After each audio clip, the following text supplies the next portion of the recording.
Bismillah wa salatu wa salamu ala rasulillah wa ala alihi wa sahbihi wa mawala. Adúgbò fún Ọlọ́run Ọba àtọwà àlékún kí Ọlọ́run Ọba àti gẹ̀rẹ̀ fún òṣìṣẹ́lá Muhammad sallallahu alaihi wasallam àti gbogbo àwọn ará ilé Ànábì àti gbogbo àwọn sàhábà Ànábì Muhammad sallallahu alaihi wasallam pátápátá. Gbogbo ẹ̀yin ará ilé a kí yín ní kíkí àlàáfíà wípé assalamu alaikum wa rahmatullahi ta'ala wa barakatuhu. A kí yín káàbọ̀ sí orí ètò wa Ayatun wa Ibra, níbi tí a ti máa ń sọ àyá al-Qur'an al-Karim àti òye làákàì àtọgbọ́n tó yẹ ká mú jáde nínú àyá yẹn. Láyé tá a wà yìí, ọ̀pọ̀lọpọ̀ ìṣòro ní ń kojú ẹ̀dá, ọ̀pọ̀lọpọ̀ ìpèníjà ni èèyàn máa ń ní. Nínú ìpèníjà yìí, ọmọnìyàn máa ń wà nínú háìsọ̀ bẹ́ìsọ̀.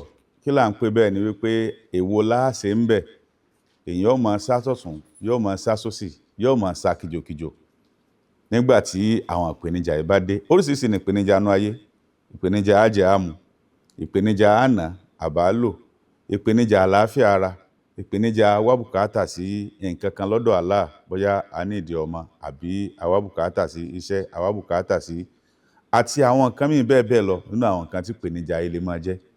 Bẹ́ẹ̀ tọ́lọ́run bá ti ṣàánú èèyàn, téèyàn bá ti jẹ́ mùsùlùmí, pẹ̀lú irú àwọn ìpèníjà yìí, in tí à ń wá lọ Sókótó tí ń bẹ lápò Sókótó wa ni. Àyá wa tòní tá a gbé yẹ̀wò, òun náà ni ó yànnàná eléyìí fún wa. Kí ni àyá náà? Òun náà ni ọ̀rọ̀ Ọlọ́run Ọba Allah subhanahu wa ta'ala tó wà nínú Suratul Anfal, àyá 33, tọ́lọ́run Ọba àlekíọ́lá sọ wípé wa ma kana Allahu liyu'adhibahum wa anta fihim wa ma kana Allahu mu'adhibahum wa hum yastaghfirun.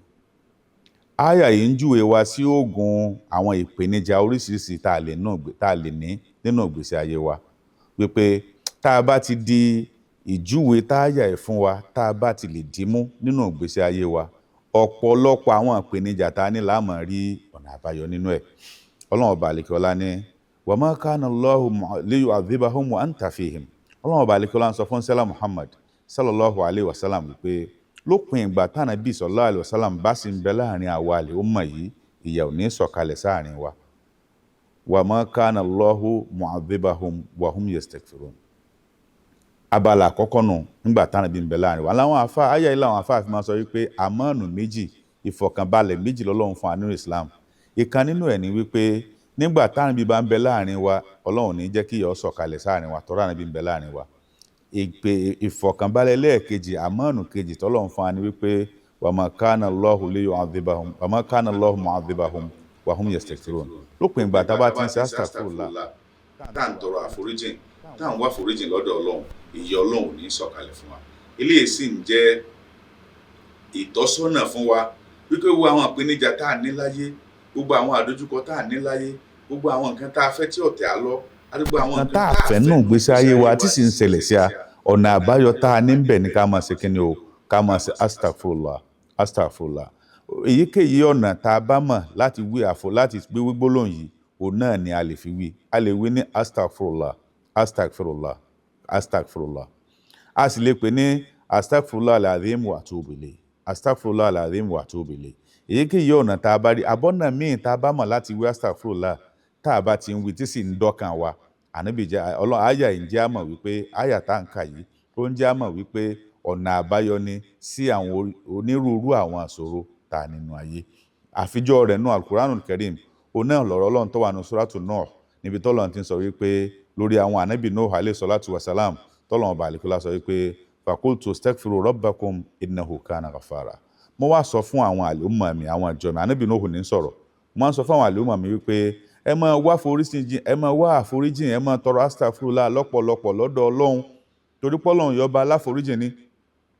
Èrè àforíjìn tọ́lọ́run bá dẹ̀ ti ṣe fún yín ni wípé yurusili sama alaykum midrara. Ọlọ́run Ọba àlekíọ́lá yóò jẹ́ kí sámà, yóò jẹ́ kó rọ̀jò fún yín, yóò sì yọ̀ǹda owó tọ́pọ̀ fún yín, yóò sì fún yín ní ọ̀pọ̀lọpọ̀ ọmọ. Tàbá ti wá á rí pé pẹ̀lú astaghfirullah tá a bá ń ṣe ọláǹfààní tọ́pọ̀. Ní bàbá wa Ibn Taymiyyah sọ wípé téèyàn bá ti ń ṣe astaghfirullah, tí ń ṣe istighfar, Ọlọ́run ò ní fìyà jẹ, torí pé tó bá ti tọrọ àforíjìn ẹ̀ṣẹ̀, kò sẹ́ṣẹ̀ tó fẹ́ mú kí yọ̀ wá mọ́. So kọ́lọ́run Ọba àlekíọ́lá kó jẹ́ ká gbọ́ àgbáyé ayọ̀ Ọlọ́run, kó sì jẹ́ ká rí lò kó lápá nù gbèsè ayé wa. Eléyìí tá a gbọ́ yìí, Ọlọ́run jẹ́ ó ṣe wá láǹfààní lẹ́yìn àti lákìámà. kọ́lọ̀ mọ́ṣẹ́lẹ̀ nípàdé kan tó kù láàrin mi àti yín. Wassalamu alaikum wa rahmatullahi wa barakatuhu.